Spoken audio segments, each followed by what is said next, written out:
que solo le dejan dar las gracias y poco más. Vamos a escucharle. I've just received a call from Secretary Clinton. Parece que ha recibido la llamada de Hillary Clinton. It's about us on our victory, and I congratulated her and her family on a very, very hard-fought campaign. I mean, she fought very hard. Pues no vamos a ser tan procelosos en agradecimientos, eso sí estamos muy agradecidos de que esta mañana nos acompañen aquí con la mirada puesta en estos resultados electorales de Estados Unidos para analizarlos. Nos acompañan compañeros que han dado cobertura, de hecho, en anteriores citas electorales. Allí comenzamos por Rafael Moreno, corresponsal para EFE tanto en Nueva York como en Manhattan, entre los años 81 y 2002, con lo cual ha tenido oportunidad de seguir numerosas citas electorales. Muy buenos días, nos acompaña también Luisa Cabello. Trabajó en las corresponsalías de Antena 3 y de Telecinco, también para el Financial Times y para la radio de la ONU, entre otras elecciones. Ha seguido las que llevaron hasta la Casa Blanca a George Bush, desde algunas elecciones, también aquellas apasionantes, no sé si tanto como estas, ahora enseguida discutimos. Y nuestra compañera Corina Miranda, que antes de estar con nosotros también afrontó varias corresponsalías allí en Estados Unidos durante 6 años en Nueva York. De hecho, pudiste seguir la campaña de Hillary la primera vez que se presentaba como senadora. Pues bien, ya habéis oído este discurso de Donald Trump. No sé si compartís esa sensación de sorpresa de verle menos exultante de lo esperado y mucho más cariñoso de lo que ha sido durante toda esta campaña. Desde luego parece que ha enterrado el hacha de guerra con Hillary Clinton, le ha dado las gracias, ha tendido la mano a trabajar todos juntos, reconociendo implícitamente que ha sido una campaña muy polarizada y que ha fracturado en cierto modo al país. No sé qué piensas. Sí, era un discurso muy, muy esperado, probablemente uno de los discursos más esperados de las últimas elecciones, precisamente por la polarización y la división que ha habido en el país. Y ha intentado mostrarse lo que dicen los americanos presidencial y no ser tan beligerante como ha sido en el pasado, aunque manteniendo las ideas básicas, ¿no? Pero hablando un poco menos agresivo, más colaboracionista que ha sido en el pasado, ¿no? Yo creo que es un buen tono, Él ha dicho al principio que hay que ahora que resaltar, ir hacia las heridas, intentar curarlas, primero dentro del país y luego hacia afuera, y yo creo que en ese sentido es el tono que la gente esperaba de él. Sí, evidentemente, es un tono mucho más elegante de lo que estamos acostumbrados a escucharle. Yo creo que está intentando calmar el nerviosismo, la conmoción que hay ahora mismo, ¿no? Los mercados se están moviendo, la comunidad internacional está totalmente pendiente de lo que está pasando, no solamente en Europa, en Estados Unidos igual. Estaba oyendo a alguien que decía que la página web de inmigración de Canadá estaba colapsada. O sea, hasta ese punto llega el nerviosismo de la gente que no sabe qué es lo que va a pasar, porque no sabemos tampoco si va a hacer todo lo que ha dicho que puede hacer o que quiere hacer. De hecho, se ha despedido ahora mismo diciendo que queda un gran trabajo por hacer. Corina. Pues sí, Donald Trump yo creo que ha sido muy Trump en este discurso presidencial, porque él no tiene experiencia política y eso se nota en la forma de afrontar los discursos, en la forma de expresarse y en el mensaje. Ha sido un lenguaje muy coloquial, muy a pie de calle, muy a pie del ciudadano que le ha votado y que le ha encumbrado como presidente de los Estados Unidos. Disculpa que te interrumpa, Corina, hablabas de los ciudadanos a pie de calle y nos vamos a ver a otros ciudadanos a pie de calle. En concreto, nos vamos hasta la Embajada de Estados Unidos en Madrid, porque allí tenemos a nuestra compañera Eva Soteras. ¿Cuál es el ambiente allí? No sé si se han acercado simpatizantes de Donald Trump para festejar su victoria. De momento no, tranquilidad absoluta en esta Embajada de Estados Unidos en Madrid. La noche electoral se ha seguido con un perfil muy bajo. Ha sido en el American Space, un centro cultural próximo a esta embajada.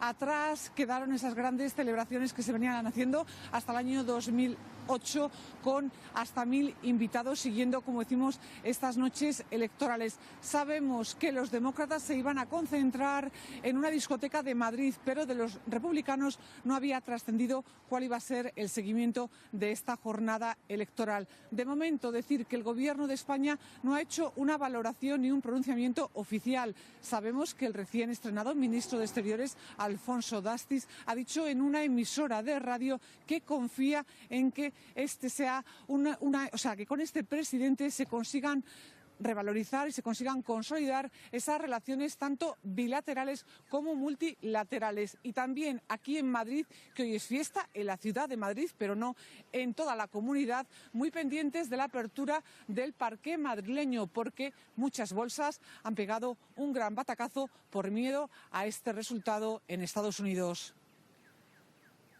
Bueno, pues gracias, Eva. Lo decía Eva Soteras desde Madrid, el ministro de Exteriores todavía no se ha pronunciado.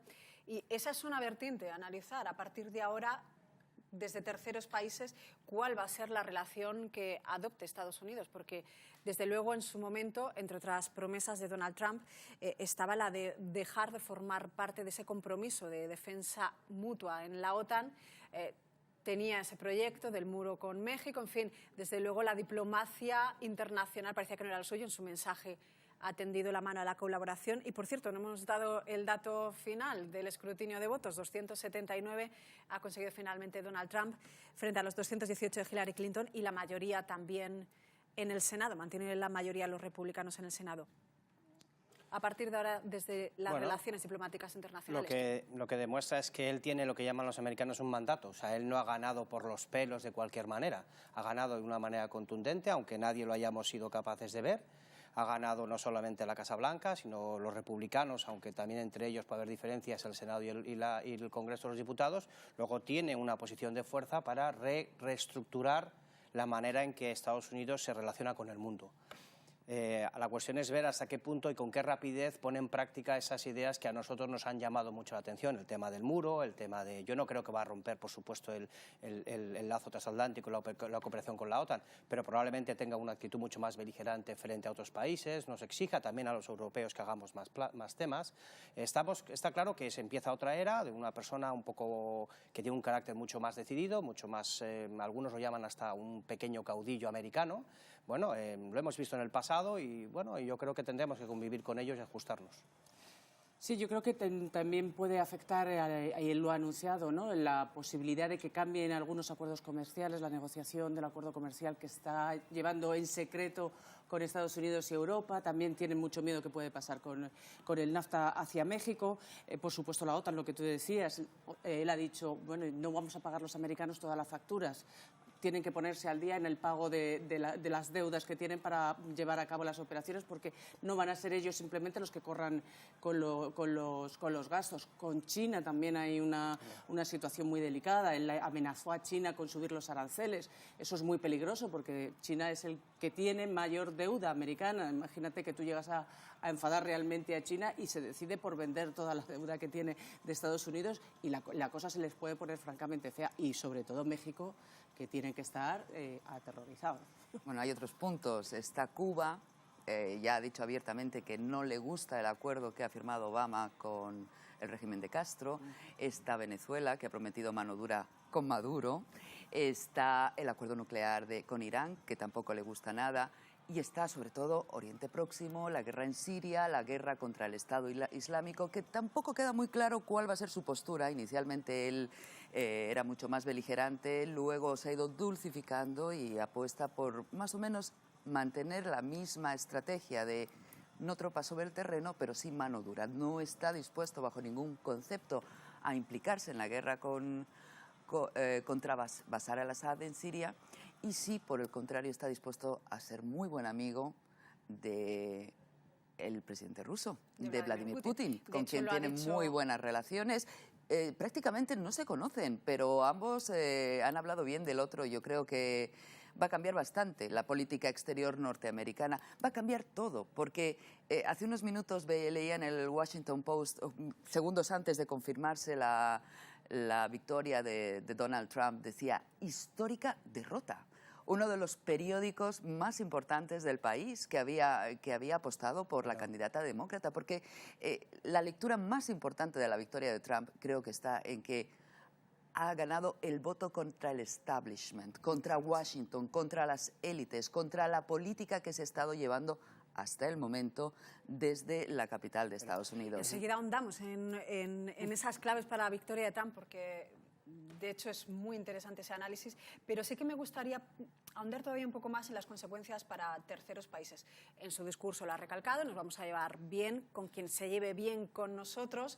Hablabais de los aranceles que propone para China, del 45%, del 35% para México, pero en cuanto a Europa, ¿qué opináis? ¿Hacia dónde van a caminar las relaciones diplomáticas? Y por otro lado, teniendo en cuenta que estamos en una región eminentemente exportadora, ¿tienen que empezar a temblar nuestros productos? Yo creo que no hay lugar a duda. Aquí ahora mismo está todo el mundo midiéndose lo que dicen, lo que va a decir cada uno de los países, porque no podemos ahora darle la espalda. Tiene que seguir siendo el principal aliado de Europa, así es, y eso no va a cambiar. Con lo cual tienen que tener ahora mismo pies de plomo. No creo que nadie se vaya a atrever ahora a hacer una crítica demasiado dura, sino que va todo el mundo a intentar que se mantengan las cosas como están, pero yo creo que sobre todo lo que hay es incertidumbre en este momento. Ya, pero yo creo que todo esto va a tener solo una idea central y es beneficiar a los estadounidenses. O sea, el mandato que tiene Trump, que los americanos le han dado, es las clases obreras y más desfavorecidas son las que menos se han beneficiado de toda la globalización, de todos los acuerdos.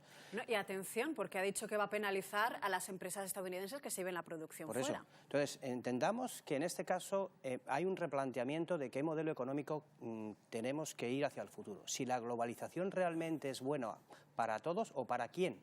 Trump ha ganado porque todos los americanos que ganan menos de $50.000 anuales, que ya no es los obreros o la clase más desfavorecida, sino la clase media, considera que vive mucho peor que antes.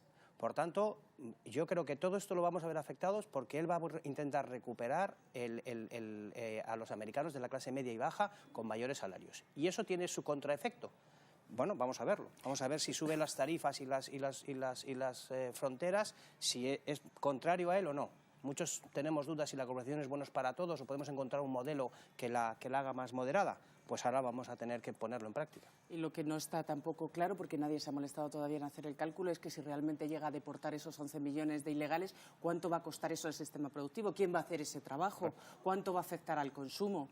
Realmente estamos en una situación en la que todo el mundo piensa va a favorecer a Estados Unidos, pero realmente nadie sabe hasta qué punto va a llegar. Veremos si esas colas en la frontera... Sí, lo de inmigración ya hablan algunos republicanos de que hay que darles opción a los ilegales, vamos, a los indocumentados, no ilegales, para que se hagan legales.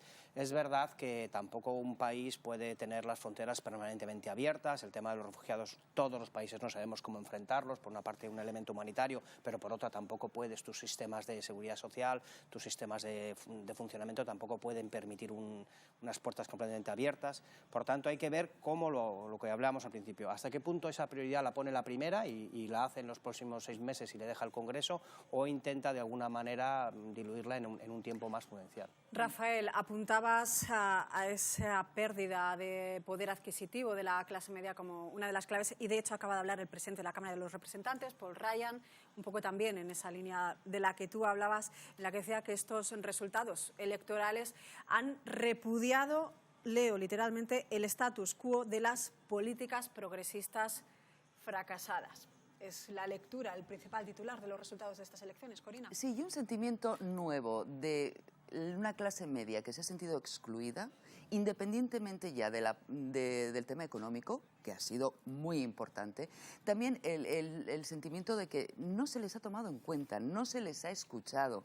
Y es un fenómeno que todavía no se puede vislumbrar en su justa medida, porque es algo muy reciente, pero recordemos de dónde venimos. Venimos de la ilusión que supuso un presidente afroamericano, el primero en la historia, de una campaña electoral y unas elecciones que fueron las primeras que ganó Obama y las segundas que ganó Obama, en las que se movilizó todo el mundo.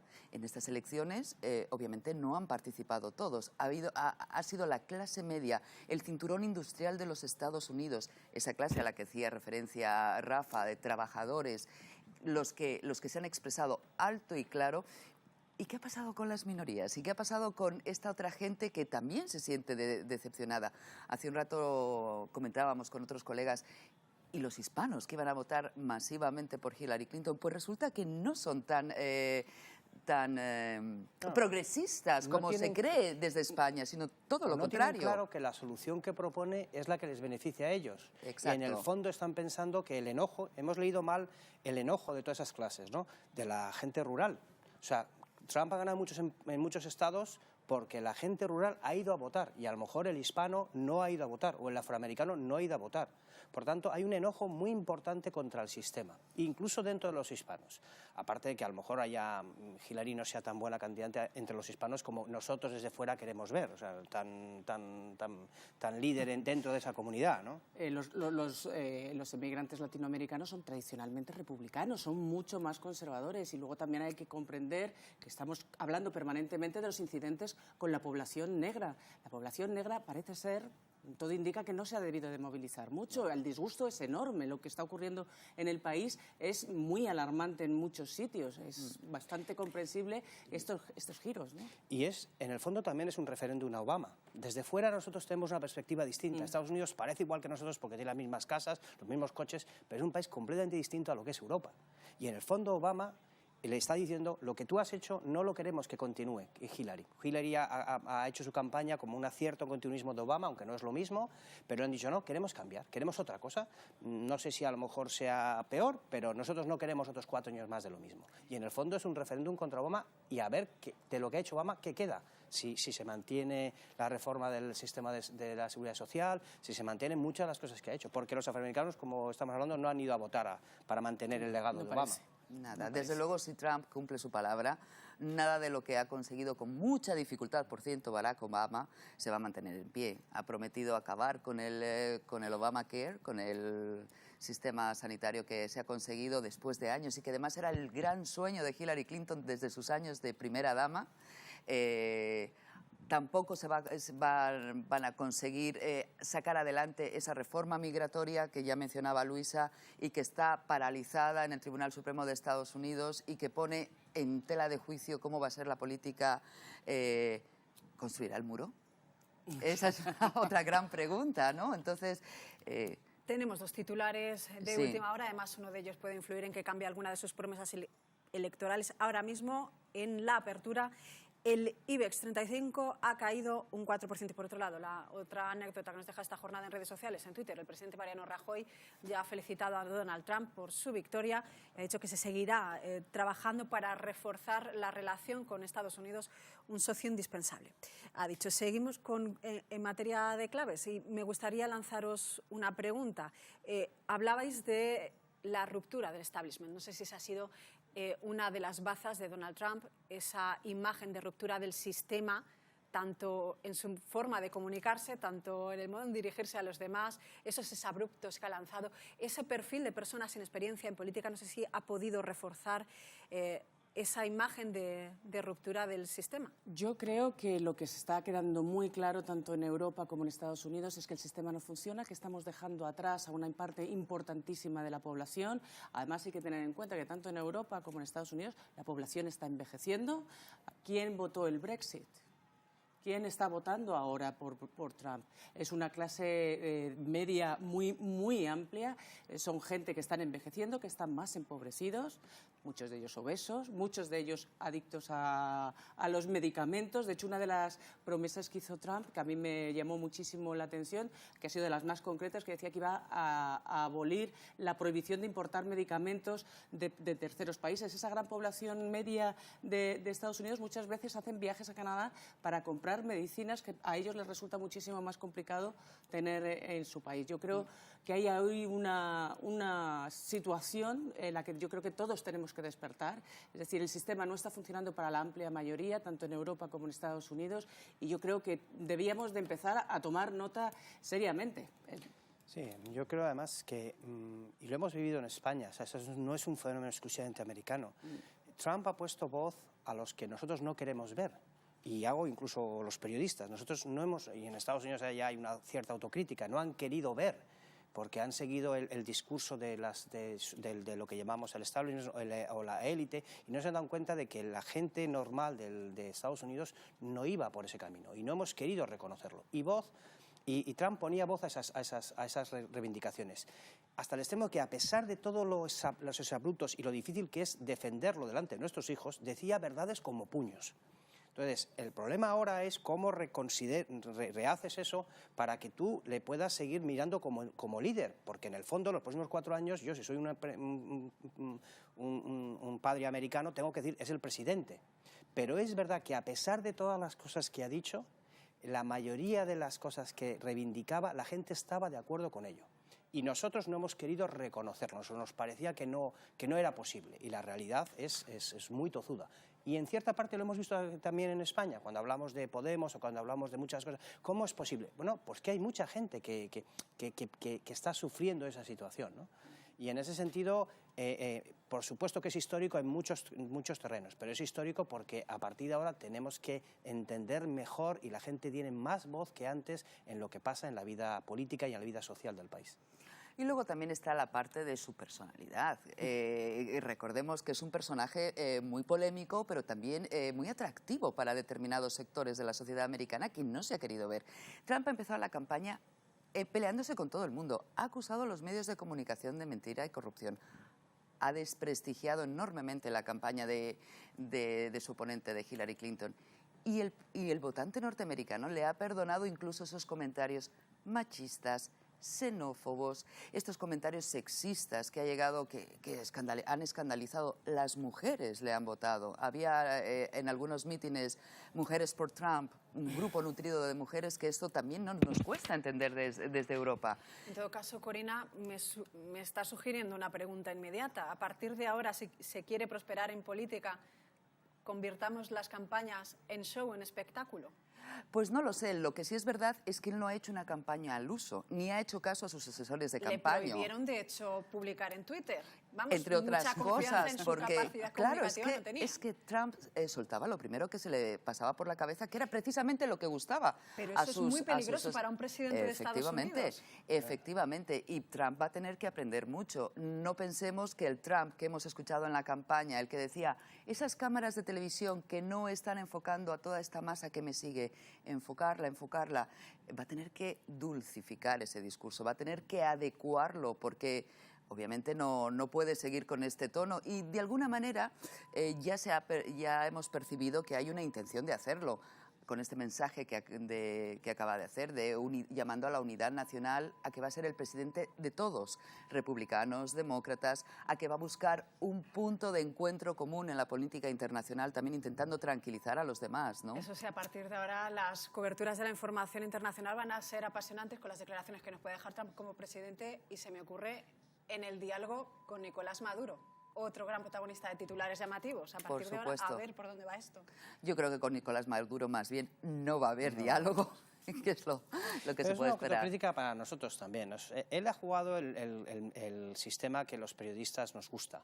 Los grandes titulares, la anécdota que tiene impacto, más que el hecho profundo. Entonces, en el fondo es nuestra culpa, porque nosotros estamos convirtiendo esos titulares que no tienen sustancia en el titular del periódico.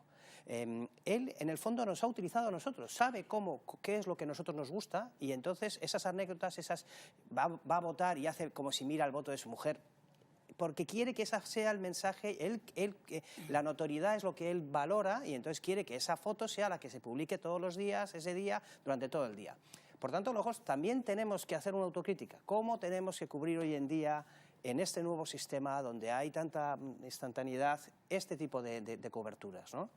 Yo creo que también hay que hacer una reflexión sobre el papel de la mujer, que hemos dado todos por hecho que la mujer, porque Hillary Clinton es una mujer, todo el mundo, todas las mujeres, y además se lo ha servido la misoginia de este señor, que la iban a votar a esta mujer. Esta mujer hacía muchos años, cuando ya empieza, era abogado mercantil, era un abogado de empresas. Cuando llega con el señor Clinton a ser gobernador, ella parecía una hippie, iba con unas gafas, florecitas, vestidos sueltos y no sé qué. Eso lo pagaron muy caro. Y ella incluso se cambió el nombre, ya se puso Rodham Clinton. Después ha desaparecido el Rodham. Eso a las mujeres no les ha ido gustando porque ha ido adaptándose al estándar de lo que se espera de una mujer, y eso lo ha hecho a conciencia. Con el tema de los escándalos sexuales de su marido, primero con Flowers y luego con Mónica Lewinsky. Hubo un momento que yo estaba esperándolo cuando estábamos en Nueva York, en el que decías, no reacciona nadie ver a la señora Hillary Clinton salir del brazo con su marido, con el reverendo Jackson y la Biblia bajo el brazo, y yo me quedaré con mi marido. Mandó un mensaje muy negativo a las mujeres. Ahí fue en el momento que las feministas reaccionaron, y de verdad le ha costado muy caro. ¿Pero por qué? porque no es auténtica. O sea, porque tú has reconocido que le importa cualquier cosa con tal de llegar a la Casa Blanca. Exacto. Entonces, en este caso, ellos han votado por alguien que parece más auténtico. Será un bruto, dirá la mitad de las cosas que tú no compartes, pero te parece más auténtico que Hillary, que es absolutamente producto de una maquinaria, de la maquinaria del partido, de alguien que ha medido todos sus pasos, que cada vez que ha votado pensando en su futuro, y que en el fondo no sabes muy bien quién es, si es lo que quiere ser o lo que piensa y tal. Y aquí ha optado por lo que parece más genuino. Esos perfiles en los que habéis ahondado se han traducido en resultados muy concretos. En 279 compromisarios para Donald Trump, 218 para Hillary Clinton. Mantienen los republicanos la mayoría en el Senado y, atención, en la Cámara de Representantes. En la Cámara de Representantes, 235 escaños frente a 183. En el Senado, 51 frente a 47. Vamos con esto. ¿A partir de ahora qué en ambas cámaras? Porque hasta ahora lo que se había venido dando, y ese podía haber sido un escollo, mientras que la presidencia del gobierno era de un color, Cámara de Representantes y Senado era de otro, y se obstaculizaban las políticas. ¿Esto va a dar alas a que Trump incluso pueda sacar adelante sus políticas más polémicas? Hay que entender un poco qué ha pasado, porque el Partido Republicano no ha apoyado realmente a Trump. Trump ha hecho su carrera en solitario. Él se ha enfocado en lograr el Senado y el Congreso, que es lo que ha conseguido. Pero hay una enorme división dentro de los republicanos, hasta el extremo de que hoy oía de que Bush no ha votado a Trump. O sea, que no está claro que lo que quiera el Partido Republicano sea lo mismo que quiera el presidente. Pero es verdad que todos son más o menos del mismo color. Esto hacía bastante tiempo que no ocurría, que un mismo partido, aunque haya diferencias dentro del partido, controle todo. Quiere decir que si se ponen de acuerdo, o en aquellos temas en que estén de acuerdo, pueden barrer completamente todo lo que se ha logrado en los últimos años, hablo de Obama, ¿no? Pero hay que verlo, porque es verdad que los que han ganado, los republicanos han ganado el Senado y la Cámara de Representantes no son exactamente la misma tendencia, ¿no?, que el presidente. Yo ahí tengo mis dudas de ver hasta qué punto ellos trabajan juntos, ¿no? Yo sí que resaltaría, con eso termino, que los hispanos ahí sí que han tenido éxito. Tenemos la primera mujer senadora por Nevada, tenemos el primer dominicano que ha ganado en la Cámara de Representantes, tenemos el primer puertorriqueño, tenemos a Rubio, Marco Rubio, que a pesar de todo ha ganado también en el Senado. Ahí sí que ha habido un progreso de los hispanos en general, pero en el resto los hispanos han quedado en casa respecto a la presidencia. Sí, yo no sé a qué me recuerda eso de la división dentro de un partido, a ver cómo se las apañan ahora para funcionar todos a una. Si tenemos dudas aquí, imagínense allí, que además es un hombre muy poderoso y ahora ya el más poderoso de todos. Y ha habido gente que ha declarado, los dos Bush, Condoleezza Rice, Colin Powell, todos ellos se negaron a votarle. Salvo el Tea Party. Su pero principal valedora ha sido Sarah Palin, ¿no? Que ayer estaba haciendo campaña por él. ¿Quién va en contra del presidente? Pues les cuesta mucho. O sea, decirte, luego ya cuando es el presidente y si él es un poco moderado en sus formas al menos, no en sus políticas, yo creo que va a ser bastante difícil para los republicanos ir en contra de un presidente republicano, sobre todo que ha ganado, que no ha ganado por los pelos, que ha ganado lo suficientemente bien como para que Hillary le haya concedido la victoria, no ha buscado recuentos, no ha montado ningún lío y ha aceptado la derrota, ¿no? Por tanto, ahí su poder, su presión va a ser significativa, pero es verdad que no son los mismos, ¿eh? Bueno, él siempre se ha caracterizado por esta soberbia de decir yo soy un buen gestor. Es más, ha llegado a proponer que va a gestionar el país como si de una empresa privada se tratara. Y este es un mensaje que ha gustado mucho al electorado, ¿no? Salir de los cauces habituales de hacer política en Washington, de los lobbies, de las presiones. Veremos si lo consigue. Acaba de decir que va a hacer un gran programa de infraestructuras. Esto en Estados Unidos es la copia de lo que hizo Eisenhower en su momento, que es puestos de trabajo. O sea, ese es un proyecto que si lo lleva a cabo tiene un efecto en la economía brutal, de la economía del americano de allí. ¿De dónde saca el dinero? Porque claro, también quiere poner dinero en defensa, también quiere poner otras cosas. Pero si lo lleva a cabo, por ejemplo, esto es un programa, es un programa que le puede dar muchos votos. Y localmente también, porque cada uno quiere tener la carretera en su estado. Empleo y economía han sido sus bazas y también lo han vuelto a ser en el discurso. Recordad que hablaba de la creación de infraestructuras, de reforzar el trabajo de infraestructuras para crear millones de empleos y que iba a conseguir doblar el crecimiento económico. Eso ya no sé yo si es tan claro. Eso ya no te convence tanto, Rafael. Cualquier americano, cualquier presidente estadounidense en el primer mandato mira hacia adentro, porque lo que busca es la reelección. En el segundo mandato se dedica a la historia, a ver si pasa la historia. Pero el primer mandato lo que tiene que hacer es convencer a sus estadounidenses que dentro de 4 años le vuelven a votar. Por tanto, yo sigo pensando que él mirará hacia afuera, estará bien, pero va a intentar lograr algunas de sus promesas dentro, que es empleo, trabajo y mejorar las clases más desfavorecidas. Y luego después irá hacia afuera. Constructoras están de enhorabuena, las petroleras Sector también del están que viene. de enhorabuena. ¿Algunas españolas? Sí, sí.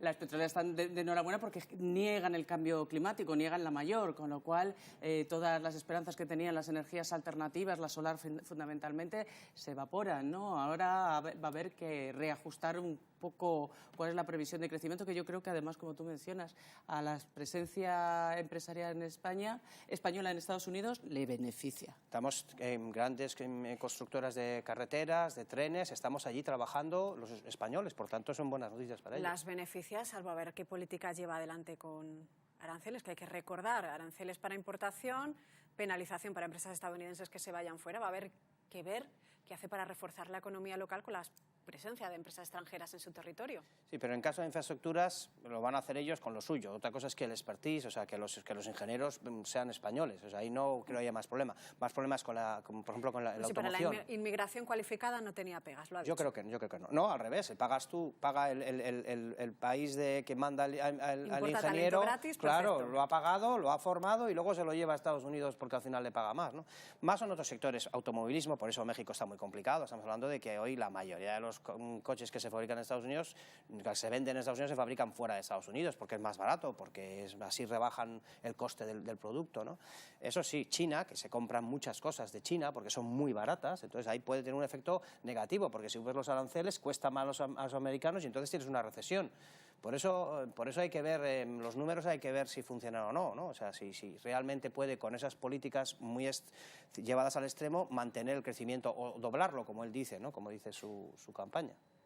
Desde luego las promesas económicas las tendrá claras, la eterna duda va a ser el perfil político, porque de hecho ahora mismo están redundando todos los medios locales estadounidenses en que tienen al primer presidente sin experiencia previa política. Y dato anecdótico, que tampoco ha pasado por el ejército. Bueno, ahí estuvo en la escuela militar, ¿no? Sí, pero no ha Sí, venido, estuvo en la escuela militar desde los 13 años, Eso. porque era un niño muy rebelde, entonces Eso, le el mataron allí padre lo educarles. metió para que le En enderezara. serio, se fue muy eficaz Sí, el sí. encozamiento, pero bueno. Sí. Y bueno, también no nos olvidemos de la primera dama, que Estados Unidos tiene una primera dama nacida no en territorio norteamericano, sino en Eslovenia. Creo que es el segundo caso de la historia, Eso que hubo una en el siglo XIX, y exmodelo, con lo cual el perfil es completamente difícil al que estamos acostumbrados, a Michelle Obama, que ha tenido un papel muy distinguido en estos 8 años de mandato demócrata, a la que plagió un discurso, efectivamente. Entonces, bueno, van a cambiar muchas cosas. Realmente, si él llega a hacer una 10ª parte de lo que pretende, se van a notar los cambios y se van a notar mucho, yo creo. Pero en este necesitamos. braque, perdonadme, que tengo un par de preguntas para vosotros. A ver por dónde salís. A partir de ahora, ¿Hillary Clinton qué? Porque ya perdió con Obama, ahora pierde con qué Trump. pena. Y por otro lado, a partir de ahora, ¿Obama qué?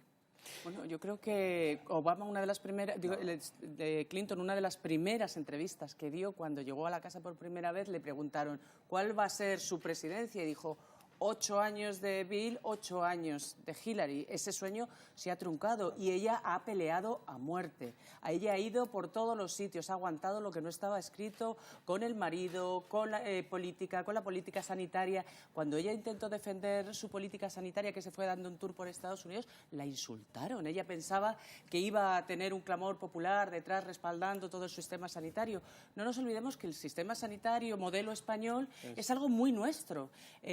Muchos americanos en Estados Unidos de verdad no lo consideran una prioridad y de hecho ella se encontró con ese golpe cuando lo vio. Ahora yo me imagino con 69 años que tiene, no sé qué va a ser de ella. Y la prueba es que ni siquiera ha salido a reconocer públicamente, que eso lo han hecho hasta los candidatos que más han perdido, peor han perdido en las anteriores elecciones. Y luego ha perdido hasta en su propio estado, en Arizona, que es en el fondo su estado, aunque no es natural de allí, no ha ganado el estado. Yo creo que Clinton y Hillary han pasado la historia y ahí estamos en otro juego completamente distinto, en otro partido diferente. Muy rápidamente, Corina, que nos quedamos sin tiempo. Nada,